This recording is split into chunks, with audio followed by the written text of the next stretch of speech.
Now, it's time for our AT40 Extra, the biggest hit single ever recorded jointly by any two groups. They turned out to be the top male and top female groups in the history of the soul chart. The two groups were once known as the Primes and the Primettes.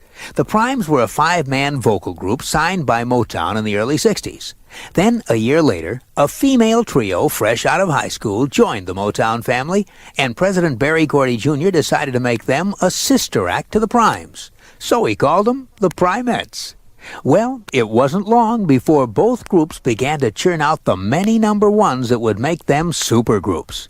But before that happened, the Primettes became the Supremes. The Primes became the Temptations.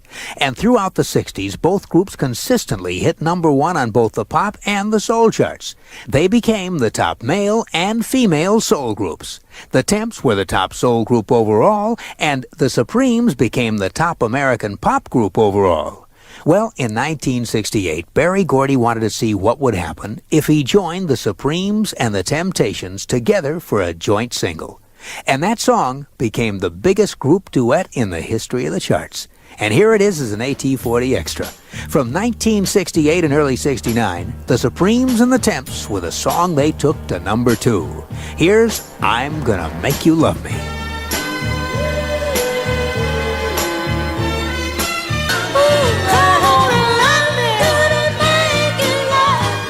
From 1969, that's the biggest hit single ever performed jointly by two groups. The number 2 smash, I'm Gonna Make You Love Me, by the Supremes and the Temptations. An extra on American Top 40.